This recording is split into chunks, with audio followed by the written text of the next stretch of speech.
This week on Unbox, I'm speaking to Anastasia Kingsnorth, a content creator who is really at the top of the game for female creators in the UK. YouTube is such a nice community of people who really want to know you as a person. Whereas on TikTok, you can see anyone. Like you're going to anyone's For You page and know who it's going to end up on, and people have so much to say. She's been doing her thing now for over 11 years, since she was 11 years old, which is incredible. And the fact that she's been able to achieve so much for so long is a testament to some of the things that are really at the heart of her mindset, which is what I want to talk to her about. I like reading books, so I read like a lot of self-help or like manifesting sort of books. I really enjoy that. So Happy Sexy Millionaire by Stephen Bartlett, I love that book. So today I have a box. Inside are a number of cards. Oh my god, this is an Instagram picture from 2016. This was when my channel was still called Floral Princess. How has she been so consistent? How has she maintained such credibility? How has she worked with global brands like Boots and others? The minute like a brand starts to say you need to do this, you need to do this, and they almost create the full video format for you, it just looks so unauthentic and so randomly placed on my channel.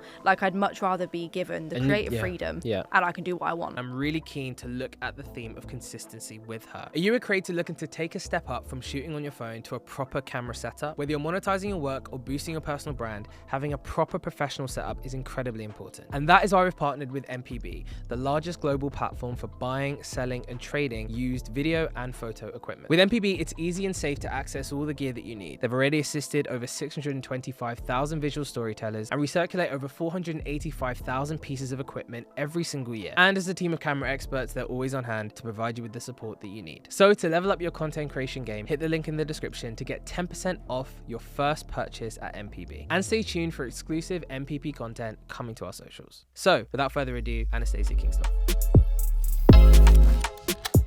Well, Anastasia, thank you so much for coming on Unboxed. Thank you for having me. Okay, so I am really keen to learn all about you. Obviously, I've been doing a lot of digging. I know your content, and everything you do, I think, is, as I said before to you before this, like amazingly impressive. Like you've been able to achieve so much for such a long period of time. You've been at an incredibly prolific position in the space, and I want to get to know why, how, what's your sort of secret to really the longevity and the consistency that you've been able to achieve. So I guess to start it off, let's go back to like the beginning, when you were pretty much a baby, at 11 years old. So how did it all start for you becoming a content creator?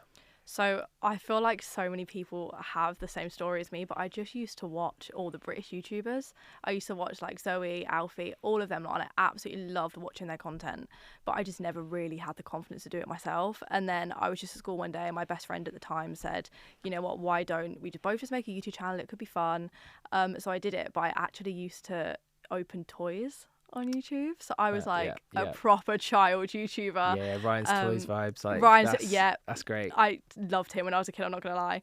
So I basically just did that for maybe like 3 years, and then I just kind of fell into doing beauty, but that's kind of how I got started. I just loved watching. For 3 years, so you kind of honed in, I guess, your craft of just, I guess, being brave enough to put a post out, to make a video. Like you did that for 3 years before you then transitioned, I guess, into stuff. I don't say you were more passionate about beauty than toys, but things that maybe were slightly more of your passions. Yeah, 100%. And I used to upload every single day on that channel. I don't really know how I did it, but yeah, I used to upload every single day for like 3 years. And so then when you made that pivot, what was it that kind of led you to kind of change that and start going more personal, I guess? I think it's weird because even though I only would have been like 14, 15 at the time, which is still so young to make a decision like that, I just kind of knew that that is what I wanted to do with my life. Like very early on, I was like, I love making videos. I love being able to create content, the creativity and the freedom that comes with it.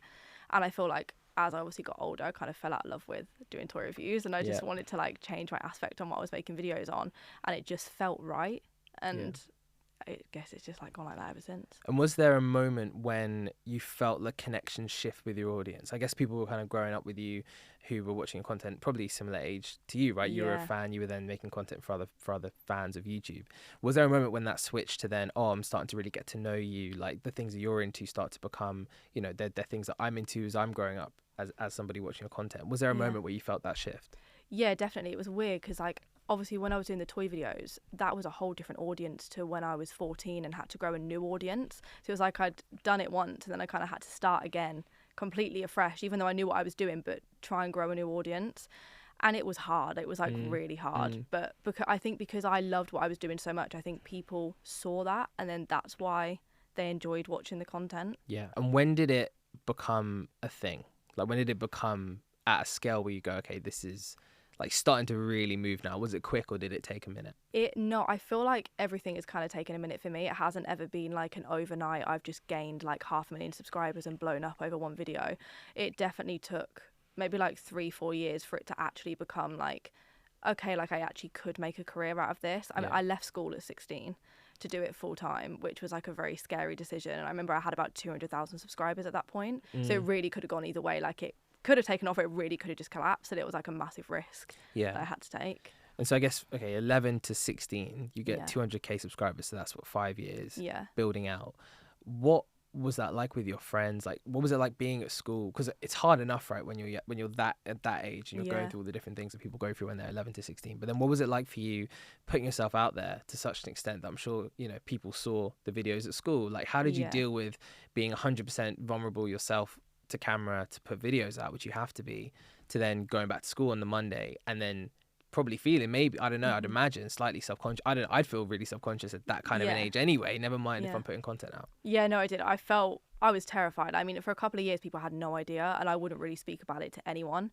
And then one day somebody obviously found out and put my video on like the big screen at school, and then everybody found out. And that was when I was still doing toy videos. So that was like insanely embarrassing. On the big screen for me. at school? Okay, so yeah, like what, in the assembly hall or something? Yeah, like in the assembly hall at lunch, somebody put it on.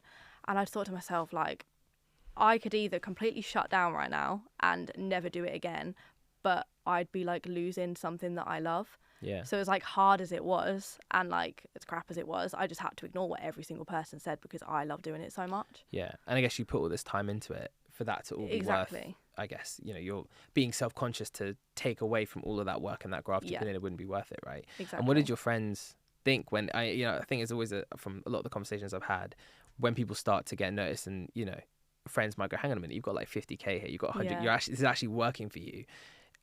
I think it's an interesting moment for people when what you've been doing in private becomes so big that no one can ignore it.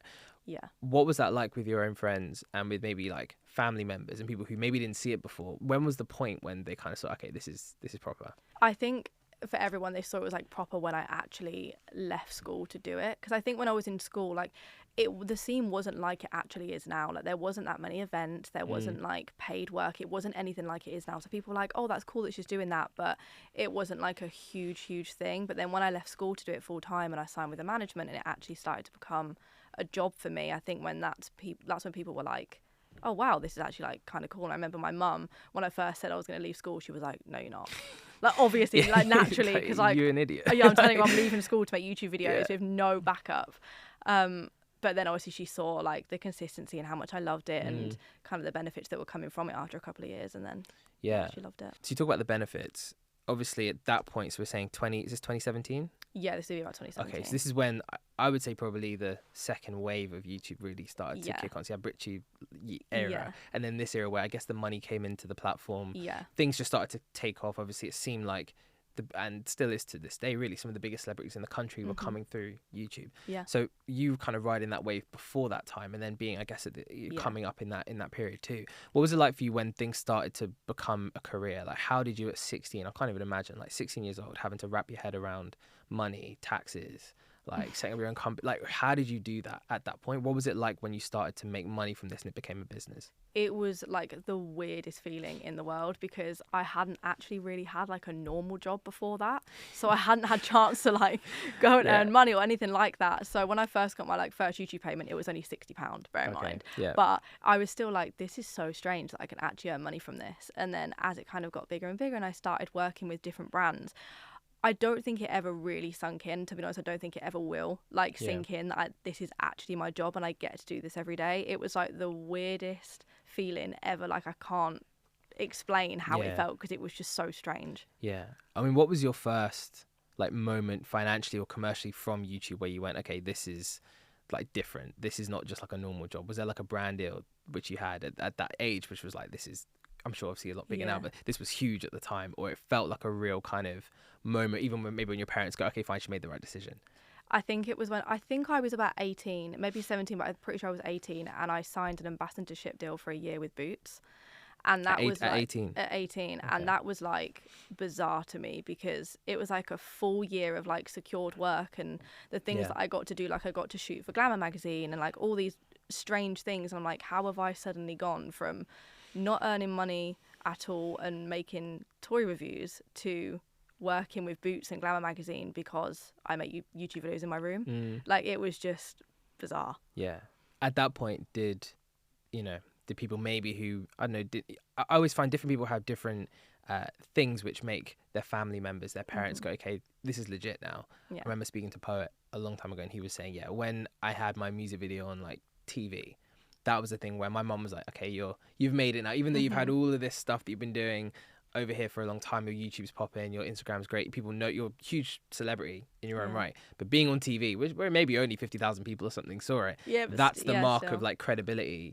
Like, was Boots, did you find there was a bit of an effect of that, where actually like that deal, people seeing you, like the kind of scale of it was a moment, really? Yeah, I think having the backup from such like a credible brand was so like shocking to a lot of people, and obviously to tell my mum that, she was like, well, that's just insane, like how on earth does that even happen? So I definitely think that was like one of the most credible moments where my mum especially was like, okay, like you've made the right decision now, you know, you're kind of making it.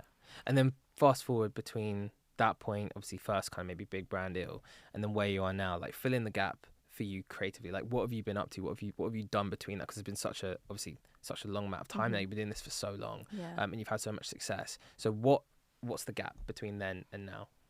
I mean, if you can sum it up in a few things. It is literally just been like full to the brim. I genuinely haven't had a week off since probably that age to now, because I'm so used to doing everything, and I'm so lucky to be constantly busy doing work. It is, the things that I've got to do are like beyond my wildest imagination. Like, I've got to travel the world whilst doing what I love. It doesn't really make sense still in my head that it's actually a job. It doesn't really feel like a job, to be honest. And to sum it up, it is just crazy. Like, I wouldn't even know how to sum it up. Yeah. I mean, one of the things that again, I mentioned this to you before, but I'm super interested about everything that you've done is how you've been able to achieve so much whilst being so consistent with it. I think for a lot of people who don't know the business of making content, maybe they don't understand just how much work, how much time, how much graft, how many hours editing, film producing, etc. that go into that. So can you just tell me, like, what are some of your sort of strategies for finding consistency? Like, how have you been able to be so consistent for so long? Maybe start when you were even making toy videos. Like, how did you manage to keep the schedule? What was kind of going through your mind, and how did you plan your life around this as a job for yourself? So up until I was 16 and I left school, I would literally just do it after school. Like, every single day I would come home, film, I would spend my weekends filming. So I think I've naturally always been in that mindset of I kind of need to film. But then as my content kind of progressed and I started to do more vlog style content and more content that was more about me rather than me opening something, it almost doesn't feel like I'm having to work out when I need to film, because I'm just filming my life. So obviously there's trying to find that balance between like still living off camera and being able to share everything with people. But I think because I enjoy picking the camera up so much, being consistent hasn't really been a problem for me. It's just something that is part of my everyday life now. So when I pick the camera up, I'm just like, oh, like, this is fun. Like, I'm not thinking, oh, I need to film today. What's your setup? Like, what's your kit? Like, how do you go about filming and documenting what you do every day? So I feel like it's kind of changed now. I definitely went through a phase where every single week I would do like a sit down talking video on like a full blown DSLR camera with lights set up and everything. And that was really fun. But as I got older and I just started to explore more and go and have fun, I literally just have a vlogging camera. And that is it. I do every single thing on a G7X, and I just keep it in my bag with me. I love a G7X. Just pull it out whenever I want to film, and it's just so easy. And how, I guess people who know your friends, family, so on, how comfortable are they being filmed? Like, has that all been a kind of, I guess, because it's been such a part of your life for so long, have they become almost characters for you? Like, are they comfortable with different, like, what's that been like to kind of introduce all of this into, especially for your parents? I'd imagine, right, for your mum and so on, it must be, at the beginning, it must have been like, why are you filming constantly? Like, turning the camera away, I'd imagine, right? It's such a different world. Is everyone used to it now? It's just part of everyone's life. Yeah, I think everyone is definitely more than used to it now. I mean, my mum actually does it as a full-time job now. I got my mum into Bless it. her. So yeah, she loves it. Like, every time I'm home, we're like, oh, should we do this? Like, we'll film this. And my little brother now wants to be a YouTuber. I feel like I've just ingrained it in my whole family's head. And it's like footballers, right? They have families where it's just generationally, it's like, that's down the line. That's definitely what's going to happen with my family and YouTube. And I love that because it makes it so much easier for me as well to go home and just be able to film what I'm doing so naturally. And my mum and my little brother be so okay with it, and my friends love it as well because all my friends are YouTubers, so Yeah. it just makes life a lot easier. I mean, that's a good point around, you know, your friendship group now being YouTubers. Like, have you found, in terms of keeping the consistency, keeping the discipline, keeping all of this going at such a rate, that you need to surround yourself with sort of similar people who are, you know, on this same journey with you in their own worlds? Has that been important to you? I think so. I think it's nice because you relate to each other and you'll always understand how each other's feeling. Like, friends from school, I only have about 5 people left now that I speak to who I went to school with, because they were super supportive about it. But yeah, I feel like having friends in the industry, you can only really understand each other because you're in the same position. It's really hard to explain how you're feeling to someone who doesn't do the job, because a lot of the time people would just see it as you're being extremely privileged and it's not a problem. But when you have friends who are in the industry, they get it, and nothing's ever really a problem when you're doing it the same industry. Who are some of your kind of closest people in the industry, and like how have, you know, you and your friends kind of helped each other, and how's that helped you in terms of your own level of discipline and consistency? I've got like 2 main best friends. So my first one's Saf. We've known each other for about 8 years now. And we've literally grown up together doing YouTube, which has been like the nicest She started when thing. she was 15, I think. Yeah, right? she started when she was about 15, and I commented on her first video that she uploaded. Then she DM'd me from it, and we like exchanged numbers. We filmed together, and then literally became best friends ever since. That's been so nice. I feel like it's just nice to have like a comfort blanket in the industry that we're best friends and we know we've always got each other. And then in Manchester, I've got a best friend called Byron, and he has been doing YouTube again like all his life. So it just makes it so much easier and just so much nicer. It's a nice experience having friends in the industry. Yeah, for sure. So I want to get into maybe some of the challenges, right? Again, you've been doing this for so long. There must be some like amazing highs, amazing lows. Like, have there been any moments where you've wanted to quit and wanted to stop all of this and just be like, nah, I'm going to go work at Boots or somewhere? Yeah, there definitely has been. Not like, there's been like one moment especially where everything I think just got a bit too much, because posting the content that I do, I think people automatically think they're entitled to know like every single aspect of your life, and sometimes that can get a little bit too much because you feel like you have no privacy whatsoever. And I think there was like definitely one point, What happened? Was during lockdown. Everything just got too much, I think, with being inside the house all the time. And for a lot of people that was really bad for their careers, but it was amazing for mine because everyone was inside watching content. But in the same sense, it also got so much that I just felt like, even though this obviously isn't what happened, it felt like every single person's eyes were on me and I couldn't escape it. Yeah. And at that point I thought to myself, like, I actually don't know if I can do this anymore. I got over it. I'm still doing it now. But yeah, there was definitely a period of a couple of weeks where I was still putting out content as well. I didn't let even people know that I was feeling like that, but I was like, what was it about? Like, what happened in those 2 weeks? It was just a lot. Like, I didn't get cancelled, but you know when something, people just don't really agree with something that you do, and it wasn't even bad. But I just got a lot of shit online for literally no reason, and I think that was the first time that I'd experienced like actual hate. So far pretty much no toxicity, no hate, and then it changed. Yeah, like of course you get like the odd comment like you're gonna but I'm just like, oh, whatever. But like this was the first time where it felt like every comment was a hate comment, and it only lasted for like, the comments lasted for like 3 days. But when you're in that moment, it literally feels like you're being enclosed in on, like, and you cannot escape it, and it's the worst thing in the world, because if you want to escape it, I'll just go and watch a YouTube video. No, that's going to remind me of it. Like that, I felt like I had no escape. Yeah. And then you just kind of have to talk yourself out of it. My mum had to talk me out of it, and then everything passes and everything was fine. But yeah, that was definitely like a low moment in my career. I always look back at that time, and I think that was a big learning curve for me, because I now, even though I still share a lot, I learn a boundary between, right, I need to actually have a private life now, and I need to keep something separate from offline, and actually learn how to separate my time from YouTube. So even though I still share pretty much like 80% of my life, I want to keep that 20%. Yeah, I have that little 20% now that's like, okay, this is my time.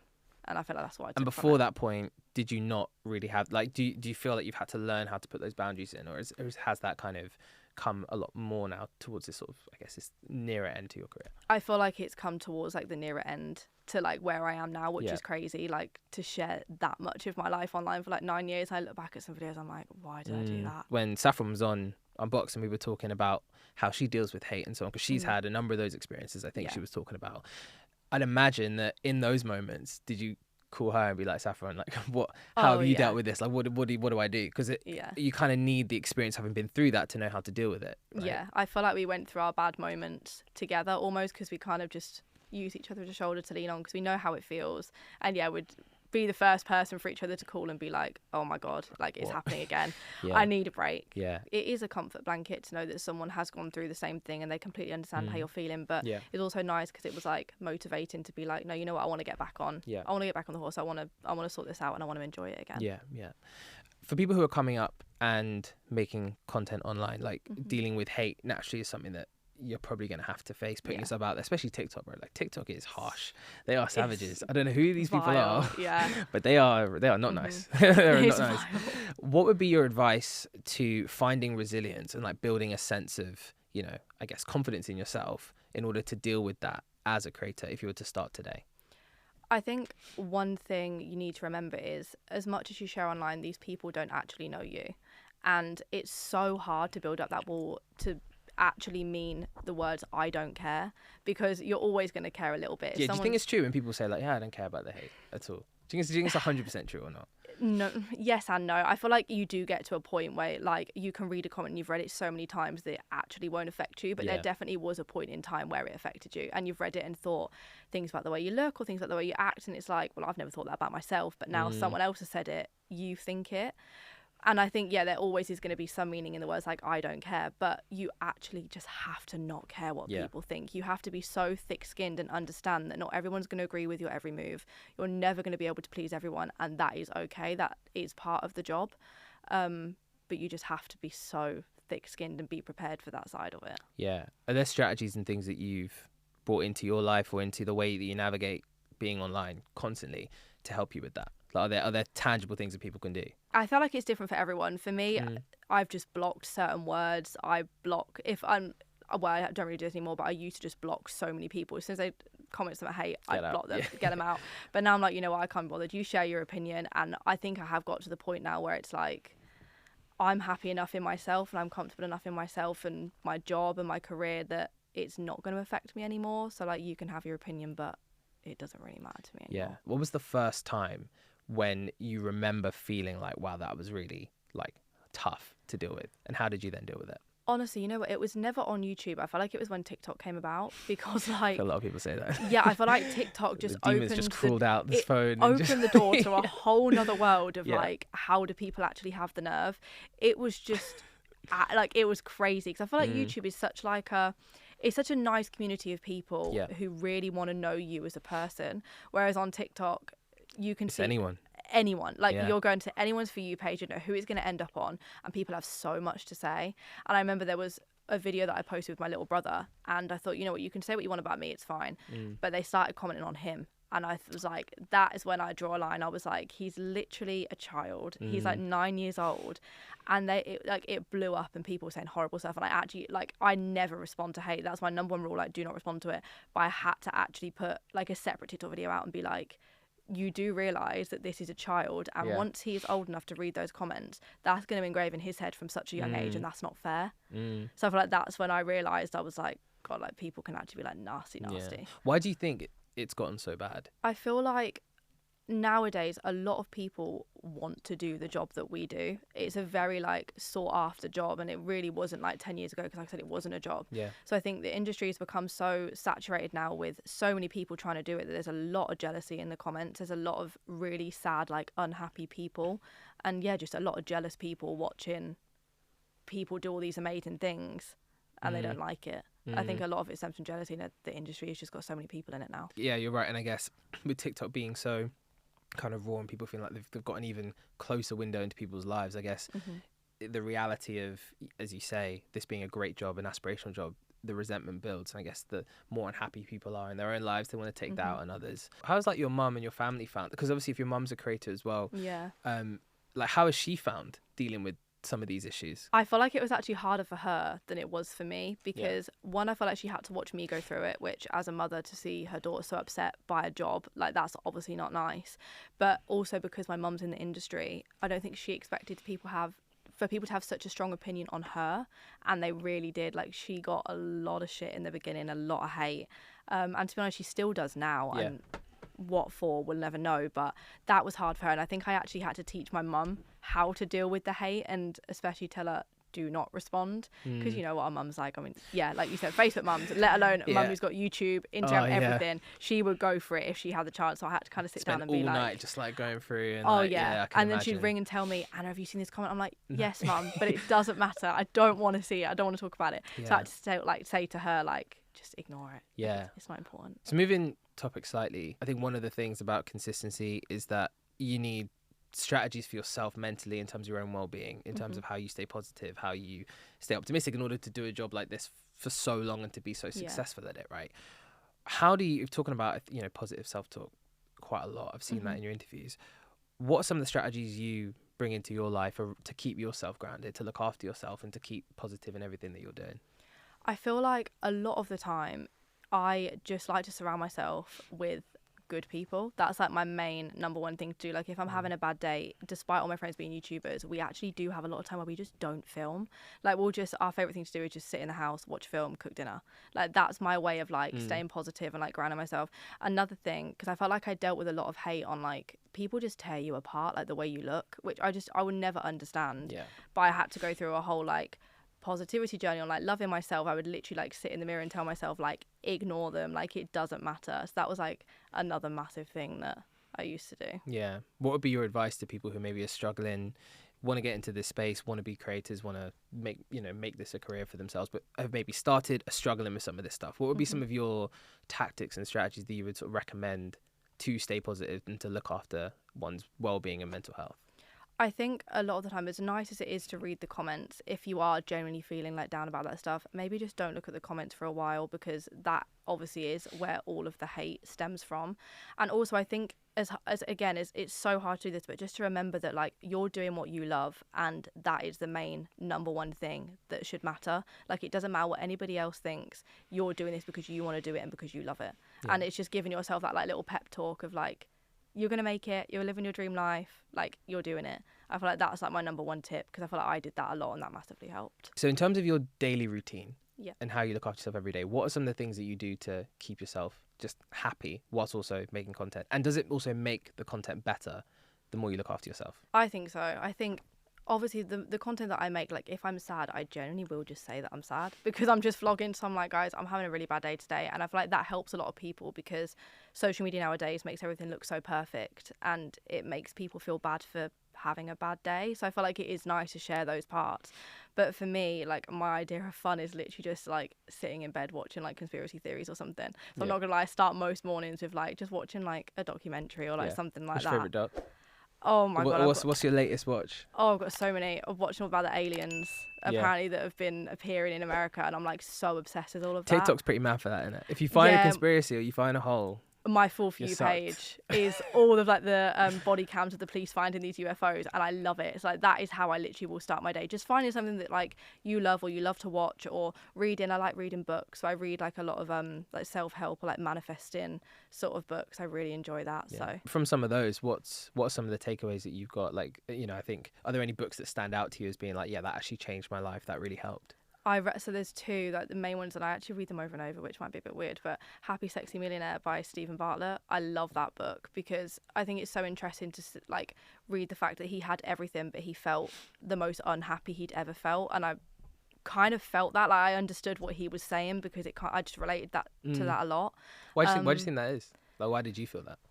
I think a lot of the time, like, it's weird in this job because there's never really an end goal, or like your end goal always changes. Like my end goal was to hit 1 million subscribers, and then what?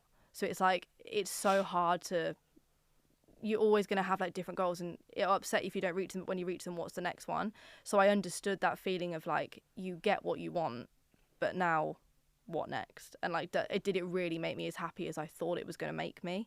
I just kind of related to that on a different aspect, which is kind of weird. And then I read The Secret, because I really believe in like manifesting, like visualizing like the life that I've wanted. So I used to make like vision boards and stuff about everything that I want to come true, and it weirdly has. So like, I massively believe in all of that stuff. It's interesting what you say about fulfillment and having no end goal, especially with a digital product like YouTube, where it's numbers, but to what end? Is it just to get bigger and bigger? Is it to you know, make content in this way or this way? Like, what is, for you, what is that purpose? Like, what does drive you every day?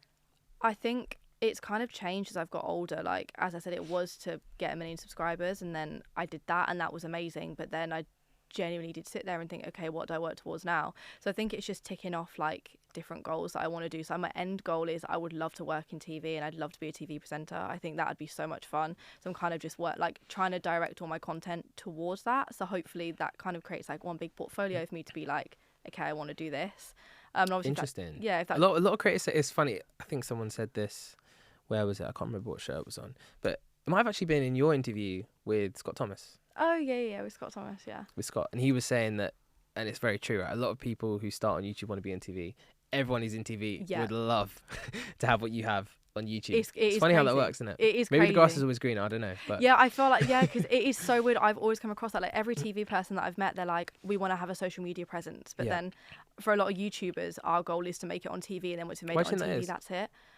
I really don't know. Like, it's just what I've always found interesting, like wanting to be on TV, wanting to be a presenter, but maybe it's just the thought of, I don't know, not having to turn the camera on yourself and not making your own content. I don't know. It just seems fun to like see your content elevate from being on an app to being on like an actual TV screen. I feel like for our generation, it feels big. It feels real. Like there's something about TV, even if no one's actually watching in comparison, right? The views you'll be getting completely are different. like way beyond what people normally clock on TV, because it is dying. Yeah, but it is, as a format and as a spectacle, I feel like it still means so much, I think, to our generation. Maybe it's like a nostalgia thing where we kind of grew up with it, and it's like, we used to watch TV as a family on a Saturday night or whatever, and actually that is the pinnacle of, you've made it. I loved watching, I still do, to be honest, like Saturday Night Takeaway with Ant and Dec, I'm a Celeb. I love all of those shows. So like for me to like be able to make it on one of those, that I guess in my head would be like, okay, you've made it now. Which is so maybe you're right, maybe it is a nostalgia thing. Yeah, because I wonder what I do wonder is like, are the kids who are coming up on TikTok, this new wave, new wave, because we're kind of old now, right? Relatively. This new wave. Do they still look at TV in that way? Are they even watching TV at all to even have that sense about it? Like that's a bit that I've not seen yet. Or actually, we're going to get to a point where no creators really care, because actually content creation online, YouTube, TikTok, etc., is so dominant and so powerful that it doesn't matter. Yeah, because I feel like a lot of the time when you ask like little kids now, like who's their favorite person that they watch, or like who's their favorite TV person, they won't say a TV person, they will say a YouTuber. You said about your vision board. And obviously, maybe this is a big spoiler into all the things that are coming in your life, because you've said most of the things that you aim for, you get, which is great. But if you were to say, right, what's on the board right now, what would it be? The board that I made has pretty much everything apart from like 2 things, which obviously you've ticked them all off. Yeah, pretty much, apart from like becoming a TV presenter, like working in TV. But it was really strange. At the beginning of last year, I edited myself onto a billboard. And stuck it on the thing, and I was like, I'm going to be in a billboard this year. Like, I know it, I'm going to do it. And then by the end of the year, I'd been on pretty much every like massive billboard in the UK. With your podcast, right? With my podcast and with a collection that I did with Foot Asylum. And I was like all on the buses. I was on saw you on the buses. Yeah, I remember. I was on the buses, and I made a TikTok of like me saying that in a YouTube video and then flashing up all of the pictures. And I was like, that is so weird. Like, because at the beginning of the year, none of that was in the works. I had no idea any of that was going to happen. So that is weird. And then obviously being a TV presenter and like being on I'm a Celeb and all that stuff is on my vision board. Well, that's what I was going to say. If you were to pick 3 shows that you would love to present, host, or be a part of, what would those shows be? I would love to host Love Island. I've kind of like done bits for that before. I've done like behind the scenes and stuff, getting us going to the villa, and I think that's so fun because I've just always watched that show. I think it's very current with our age group as well, so I feel like that would be a nice way like into TV. I'm a Celeb and Ant and Dec Saturday Night Takeaway, which is, I don't even know what I do on Saturday Night Takeaway, but I just love Ant and Dec. I feel like I've just grown up with them and watching them.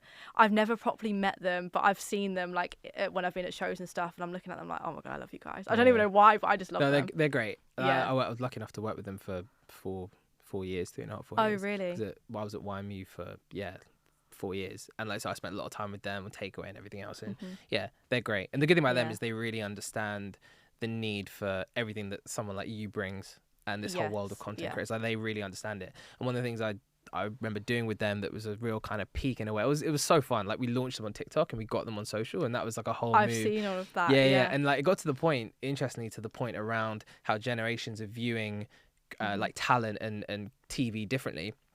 They got to the point where people on the street who were young would come up to them and say, oh, I saw your TikTok.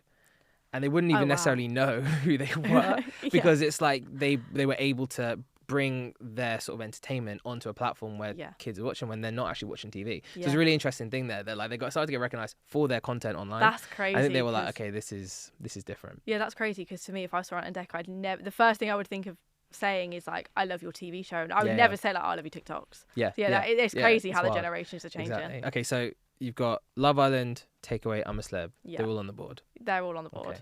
We shall see. And they're gonna happen. Yeah, they're gonna happen. They're gonna happen. So today I have a box, and I'm excited to do this because it's the first time that we have actually done an unboxing. Oh, very nice. And I've done this all myself. Did you stick it on yourself? Stick it on myself. Got the box from Dedication, Amazon. I like it. Yeah. So I'm going to give you the box. Inside are a number of cards. So we're going to open the cards, and I want you to read one. Pick one at random. You can shuffle them around. And I want you to read one and reflect on it and tell me how it makes you feel. Tell me what comes to mind first. Okay. Yeah. Done a bit of digging and a bit of homework. So let's see how this works. I'm scared because my memory's really bad, so I'm probably not going to remember half of these. And don't worry, this isn't the normal thing of digging up old tweets where it's all, scary and not very nice. This one was this is a tweet from 2020, so 3 years ago. Just a little thank you for being so kind and supportive on all of my ad content I've been putting out through the last few weeks. I know there has been a lot, but I'm very lucky to get to work with these amazing brands through an incredibly hard time, and I'm really appreciative. Okay, so why did you tweet that? Nice. Was that during? I don't know if that during was COVID. Yeah, I was gonna say, was that during lockdown? Yeah. I think that was just like a peak moment in my career, because I understand for a lot of people it was such a bad time, and I was so lucky that my career kind of like went the other way in lockdown and did amazing, and I was getting to work with so many incredible brands from like the comfort of my own home that I think judging by the tweet, I was obviously getting a lot of love on them. So I think I just wanted to show my appreciation. Did you feel a bit guilty about that at all at the time? Massively. That was a lot of the reason I felt so sad during lockdown, because you felt guilt every time you'd post an ad or every time I'd post something, because it's almost like rubbing it in people's faces when I wasn't. I'm just doing my job and I was just in a good position. But yeah, you definitely felt the guilt. Yeah, because going back to that time, obviously all the furloughs and the redundancies and obviously all the companies shutting down, and then actually if you're in a position where things are booming, I can imagine that was a bit of a complex to navigate. And that caused, obviously, naturally, a lot of like backlash and a lot of bad comments, because people did you get was that part of that moment? Yeah, people would reply and be like, you're living your life while this has happened to me and this has happened to me, and even though it was nothing that I could control, people were just taking their anger out on me, which obviously isn't my fault, but I took it because you just doing this job. But yeah, it was hard. Yeah. Okay, next one. This is such a fun game. I know, I can't remember what's going to be on there. Oh my god, this is an Instagram picture from 2016, and this was when my channel was still called Floral Princess, and I filmed. It's called what? Sorry? Floral Princess. Bless you. Yeah, I know. Really sweet. My nan, cute, my nan helped me name it after my floral duvet. Oh, good for you. But I just went and filmed in the park with one of my friends, and I don't know how old I've been here. 2016. So I was 15. I was 15. So you had just started. No. Sorry, you started at 11. This would have been like my new channel that away from toys. Away from toys. We've moved on from the toys. Okay. And yeah, this is when I would literally go and film every single day. Yeah. And that's also, you were saying, filming on the DSLR. Because what I loved about that, right, and why I picked that was because you've been grinding for a while, mate. You've been grinding for a while. I have. Like that is you're like a 50, you're not a baby, but you're basically a baby. Yeah, no, and you're smashing out content, and like you're in the zone. Yeah. I mean, the fact I even posted that on Instagram, like with the full camera in shot as well, like I would not post something like that now. My best friend Amber at the time took that, actually, who I was with. She took a little behind the scenes for me. I still remember that video. It's probably still up on my channel. Yeah, it was quite a good video, actually. Put a lot of effort into it. I was sat in a park. I fully put Bunting up behind me. So but that's a set. That was my own little DIY set. There we go. Right, next one. How many more have we got? 4 more. 4 more. Okay, cool. Oh, this was in 2018. I hope we've only gone and done it. 500,000 subscribers. Nothing would be possible if it wasn't for you guys, and it's all down to you that I get to experience amazing things like this. I really adore each and every one of you. Thank you. Oh, that was so sweet. That was when, I can't remember what that was called now, but there was like this app where you could go and check your like real... not Social Blade? Might be Social Blade. It might have been Social Blade. Yeah, like a real-time subscriber or something like that. Where people, with the ones where like when you hit 1 million, you watch the clock. It would go up. You just sit there all day. That's a memory unlocked. I forgot even used to do that. But I would literally sit and like watch it go up and down, and then you'd hit it and someone would unsubscribe because they'd love to watch the number go down. Yeah. But that was really sweet. I remember that. That was 5 years ago. That's nice. That was like a big milestone. What was it like to hit 500k for you? And 5 years ago, so you were what, 17? I was 17, yeah. And I mean, I never expected. The thing is, when I started, I never expected any of this to happen. So I feel like every time it did, it was just genuinely like the biggest shock in the world. And that was obviously the milestone at the time for me. And then once I hit that, it was like road to 1 million. Like we can do this. Yeah. So yeah, that was crazy. Oh, there we go. Oh, this is me hitting 1 million on Instagram. This was in 2021, so that was 2 years ago. That was like the wildest time of my life, actually, because I feel like it was way harder, and it is still way harder to gain followers on Instagram. So the fact that I actually managed to hit that on Instagram as well as YouTube, I remember just blew my mind. And I think that was during lockdown as well, actually, or like, as we were coming out of it. So that was like the weirdest memory. And was that because of the lockdown focus, do you think? Yeah. And you were able to be consistent? You know, you needed to keep posting. You were again living your life, and you were living it to in the way probably the best time to make content ever, right? For anybody, and for you especially. Were you able to grow massively during that time? Do you remember? Yeah, massively. What was it? Do you remember like pre-lockdown and post?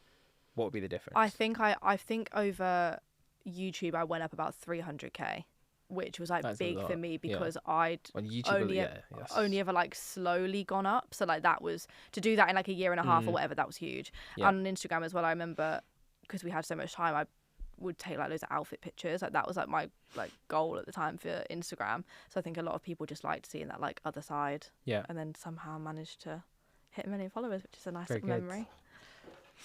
Right, next up. Oh, this is when I got my car and I tweeted saying, "Mum, I got it." Yeah. Because I've always wanted a Range Rover. That was like my dream car from when I was like so young, and I never thought I'd be able to get it. Like, it was a lot of money. And then I just finally did it. And like my favorite thing to like do is when I've got something is I always tell my mum, I'm like, "Mum, I did it. Like, Mum, I got it." So obviously I just tweeted. Was a Range Rover on your vision board? The Range Rover was on my vision board. Yeah, it was. She was on the vision board. Yeah, very good. And then this is the last one. Last one. Oh my God, this is from 2018. And I put, surprise, I'm going to be at VidCon London. This is my first VidCon, so I'm really excited. And there's going to be so many amazing things happening over the few days. Make sure to buy your tickets. That's like a huge memory unlocked because I used to go to events all the time. And they don't really happen anymore. Like, it's not. I think COVID just disrupted that whole time. Yeah. Right? But like Summer in the City. Summer in the City. Yeah. That was like the best time of my life. Like, I would look forward to Summer in the City every year. Like the after parties where like everyone would get together and stuff. And yeah, I remember being really excited about that because I'd seen all the VidCons in LA. And it was obviously the first time it had come to London. Yeah. So What year was that again? This was 2018. Okay. What was it like? Did you know, because I think one thing with any of those physical events is like you see probably how you were when you were a fan, right? And you were going to some of this stuff. You see like the connection that you've built with people. Yeah. Did you feel that there? Like, did you really get to see some fans? Like, what was it like to you kind of going and actually experiencing all these people in one room? You know? Yeah, it was weird because like every time I'd go to these events, I'd do like meet and greets, and that's something I haven't done for ages. But like the thought of even doing a meet and greet, like meeting people who watch your videos, was just so weird. And I remember doing them, and I was like, "This is crazy!" Like people would be like, "I love your videos," and it's funny because they'd say things that you forget you've said, but they know so much about you, and you know nothing about them. So it's kind of creepy in a way. Do you remember back in 2016 when you did this? Like, and I'm like, "Whoa, your memory is good," because I don't. Yeah. But it was really nice. It felt just like a very like heartwarming moment getting to meet the people who have like supported me and like got me to where I am. Yeah, amazing. Thank you for playing the box. Okay, great. I love that. Amazon coming in handy.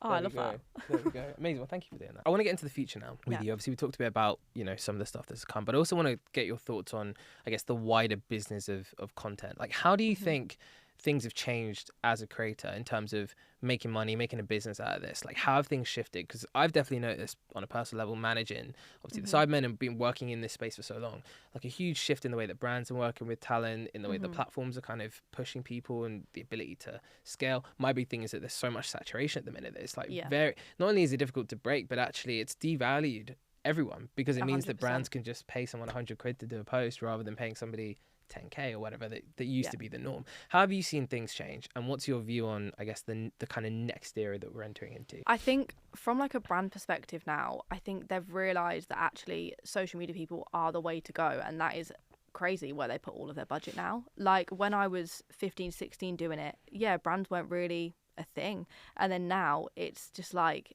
every brand ever is using YouTubers to promote things. And I definitely think as I've got older, I've taken more of a business mindset on it because technically I am a business. Like my name is a business now, which is very strange and it's very cool at the same time. But I think, yeah, I definitely think more about what I'm posting now because I want it to also look good from a brand perspective and a brand angle, and I want to be able to work with all these amazing brands, obviously to make money, but also just because it's fun to work with all the brands. Yeah, and I guess also to the point around consistency and longevity, if you can make something that's commercial, it can sustain you for a long period of time. 100%. Do you think having that kind of commercial approach to things, has that helped with your kind of consistency and longevity through the years? I think so. I think it's also just so exciting, and it gives you that little bit of extra drive knowing that, you know, something that you're just doing from your bedroom is it's enabling you to work with all these amazing brands, and it definitely has helped with the consistency over the years, getting to do like year-long contract with brands and going to events and promoting all these products. Like, yeah, it's definitely helped. Yeah, and for those who don't understand the trade, obviously you've done probably ton. I mean, can you count how many branders you've probably done in your career? Just like it's a long list. Yeah, I've not got a clue. Yeah, you can ask your accountant; they'll see. What yeah, literally. What would be your advice to somebody to actually understand how this business works? Because there's a lot of people who might want to work on the back end of this industry, right, and actually work maybe in partnerships or in management. What would be your advice to somebody, or how would you explain this space to somebody who doesn't understand it? It's honestly, like, because for me, I obviously had to come into it and learn it completely from scratch. Like, no one can really teach you how to do this industry. It's almost though you just have to learn it for yourself. Brand deals and stuff. I mean, I've got an amazing management who I've actually been with for like 9 years, I think. Wow. And I've had the same management. They must be good. They're it's very a testament good. to management. If you're there for 9 years, honestly, that is not normal. 100%. Because I've heard so many stories where people are with people for like 6 months, a year, whatever, and they're like, no, they're awful. But whereas she's over there, isn't she? shout out my manager over there. Yeah, she's behind. Yeah, she has been like insane. They have definitely helped me build my career. So they do a lot of like the back end stuff for me, which I've luckily never really had to deal with, which is nice. Like I'm obviously have to read some contracts and stuff, but all of that stuff is dealt with, which is nice. Yeah. Have there been any bad experiences or moments which have, you know, working with brands or partners where, you know, you've had a hard learning, whether it's, you know, something which, I don't know, maybe you didn't expect, or deliverables that weren't great, or something that's happened where now you know you'll never make those mistakes again, for anybody who might be coming into this? Yeah, there's only one thing which like my manager always knows to look out for in contracts, but about like refilming content. Ooh. That is one thing that like drives me personally insane because I've had to redo the same content. You get what you get. Yeah, and to the point it's not even authentic anymore. No. It looks stupid if I'm posting this because it's so brand heavy and it just looks like an ad, and that's not what you're paying a YouTuber to do. You're paying a YouTuber to seamlessly incorporate a product in the video to be able to sell it without it looking like a TV ad. Yeah. And then when you have to keep refilming it, I'm like, this is ridiculous now. So I'll like, if I really haven't followed the brief, apparently I'll refilm it once, but after that I'm like, no, because brands can be awful, man. Like, I know you work with brands, very commercial. I'm not gonna hate too much, but honestly, like some partners you end up working with, they just have no idea. Yeah, they just. And don't I think get it. the bit for me is when you have like marketing managers and people at these brands who think they're the creators. It's like, if you were the creator, bro, you'd be doing this. Like, yeah, and you 100%. wouldn't need to be working with somebody like yourself. But they seem to think they know better than the creators so often. And it's still such an issue, or the agencies or whatever. Yeah. I mean, okay, you've got 30 seconds. What's your message? The camera over there. Tell the brands how to work with somebody like yourself. They need to let like the creator. Obviously, there's got to be brand messaging. I get that, because what's the point of doing the ad otherwise? But if they give the creator that freedom, and within the brief, if they're like, you do whatever's going to suit your channel, just make sure you get the key messaging across, that is perfect. But the minute like a brand starts to say, you need to do this, and they almost create the full video format for you, it just looks so unauthentic and so randomly placed on my channel. Like, I'd much rather be given the creative freedom and I can do what I want. And you see the results as well, right? Like, it's never gonna perform. What's the piece of work that you've done with a partner that you're the most proud of, looking back? Oh, that's a good question, actually. I feel like there must be like one, but I've been so lucky to do so many ads that I'm like, I love kind of like every piece of content that I put out. I've done some really cool ones for ASOS. I've done a lot of stuff for Foot Asylum, which actually Locked In is probably one of my like proudest moments. For those who don't know, what is Locked In and how did it work and how did you get involved? So Locked In is essentially a house where you're going to get locked in for 2 weeks with 10 or 11 other YouTubers. No phones, you don't know the time. So it's literally the weirdest experience ever, because you're taking a phone and the internet away from someone who needs that to do their Is job. everyone just like twitching the whole time? Like, Well, it was weird because like for the first couple of days, we were all obviously like, we've had so many conversations at this point that there is going to be moments of silence, and I'd sit there and think, oh my god, I've just heard my phone buzz, and I like go to grab my phone, and I'm like, to me, you know. oh my god, And it's it makes so me really weird, sad isn't it? I'm like, how is that happening? But you hear a little, and it's like, it's You not there. you hear it and you know you're hearing it, but then nobody rang your phone. I'm like, whoa, I'm going crazy. That's a bit dark, isn't That it? was happening to me a lot in Locked In, but that was like the craziest and best 2 weeks of my life. So what happened? It just like Why? I mean, so much happened. I think it was just nice. Like the YouTubers that I was in there with, I've never really crossed paths with before, apart from a couple of them. So it was nice meeting loads of different people and hearing about their journey and how they've got to where they are today, and like forming friendships that with people I never really thought I'd be friends with. Who were your standouts? I loved Darkest. In there we were really good friends. Johnny, with like, because we both still work with Foot Asylum, so like we're really good friends now. Millie T, Anissa, Steph, Arthur, like everyone in there was so like, I think that's what surprised people a lot. We were such a weird group of people to like gel together, but it worked. Yeah. It worked so well. Yeah. And yeah, it was so much fun. Did you enjoy it, like the whole thing? Oh, I loved it. What was like the highlight, if you had to pick one moment or one thing that happened? The highlight for me was honestly like coming out of my shell massively, because being a YouTuber, you're so used to being on your own, like filming in front of a camera in your bedroom, so people automatically think you're going to be like super confident, which actually really isn't the case. Like when you put a YouTuber in front of a group of people, it's actually really hard for them. A lot of YouTubers are quite introverted. They're massively very introverted, which makes sense, right? Because you're used to being on your own and making content. Yes, yourself. a lot of people are watching the content, but you're not doing it directly in front of them, so it makes it a lot easier. But like when I was in Locked In, having to do that in front of all these people and like do silly things like a rap challenge or like singing in front of them, like I literally would dread it. Like as soon as we got the things and you're doing challenge, I thought, oh no. But like in the end, I loved it, and I was like, yeah, this is like actually brought me out of my shell and like gave me a whole new level of confidence that I didn't realize I had. So that was really nice. That was like a highlight of it for me. Did it also make you slightly attracted to the whole TV setup? Because obviously that's it's Big Brother for YouTubers, basically, if you were to put it in it, or for creators. Did it make you go, actually, no, this is kind of cool doing this kind of role? 100%. Like when we were doing the challenges and stuff, and like you'd see all the cameras, like when we were doing the dog challenge outside, and it was like a full on like essentially like a TV setup, that definitely made it more attractive to me. I was like, yeah, I love doing this side of it, and like not having to pick up the camera and somebody else doing it, like that definitely made it more attractive to me. Obviously, the big thing that I am just obsessed about in terms of what you've been able to achieve is longevity and the consistency with everything. So I wanted just to ask, to kind of conclude, what would be 3 things that you've brought into your life or you've done that have enabled such consistency, such longevity for now 10 years, 11 years doing this? I think, one, the people around me. I think they've massively encouraged me and like always wanted me to do the best, which is amazing. I think surrounding yourself with such incredible people is the nicest thing, and I'm so lucky about that. Honestly, I think it's a lot of it is like self-drive, and knowing that, because when I was younger I never really had any of this. I lived with my mum and my stepdad for like 9 years, and they split up, and then after that it was just me and my mum, and it was just a completely different like way of life. We never went on holidays, we never really had like money to buy things. Like I'd have a BlackBerry, but we couldn't afford to top it up, so like it was like one of those situations. So I was like so driven to want to change that, like I said, not only for me but for my mum and Atticus.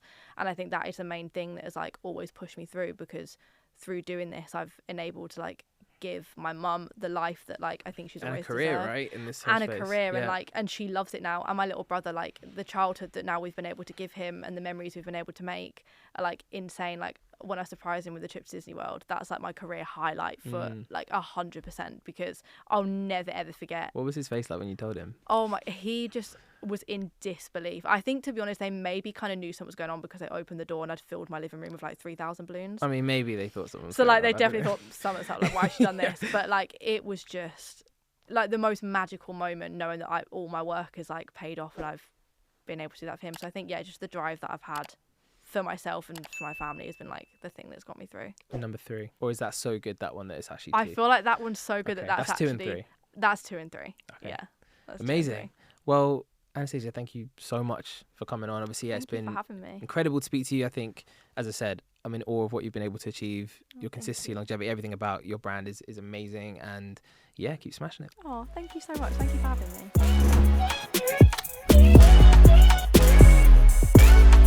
So that was Anastasia. Sitting down with her was really great. I feel like I learned a lot about the way that she's been able to keep such consistency in her life. And it stems to the stuff that she was talking about at the end, really around surrounding yourself with people who are sharing a similar goal, grounding yourself with others who are like-minded in your aspirations and your values, but also finding strategies tangibly to deal with things like negativity in your life. That's hard. And it's something which for creators, they're putting themselves out there every single day. They get a lot of negative feedback, criticism, and toxicity, especially, as we said, on TikTok. So to hear about how she manages that and how she's dealt with that over so long, to build a thick skin whilst also remaining human and real, I think is a testament to her ability to keep going, because it has not been always easy, which says a lot about how intense it can be for creators online. I think she has dealt with it all incredibly well, and for me, there are so many things from speaking to her that I'm going to reflect on personally. And the last thing that I want to note is how she's been able to build a commercial brand. It's something which I think a lot of creators don't fully understand, that if you can't support and sustain your career financially, then you haven't really got a business there. And ultimately, it's going to be very difficult to do this for the long haul. She's done it for 10, 11 years now because she's been able to fund it through these brand partnerships, through these deals, through her podcast now, and through hopefully her career in TV. That commercial instinct is one that anybody out there who's looking to build a career online needs to focus on. Make something that is commercial, something that can be brandable, that can work with partners, because if you aren't, it's going to be difficult for you to have consistency and longevity. Thank you so much, Anastasia, for coming on. I thought it was an amazing conversation. Hope you all enjoyed it. Make sure to like, subscribe, and stay tuned for more episodes of Unbox. We'll be back next week.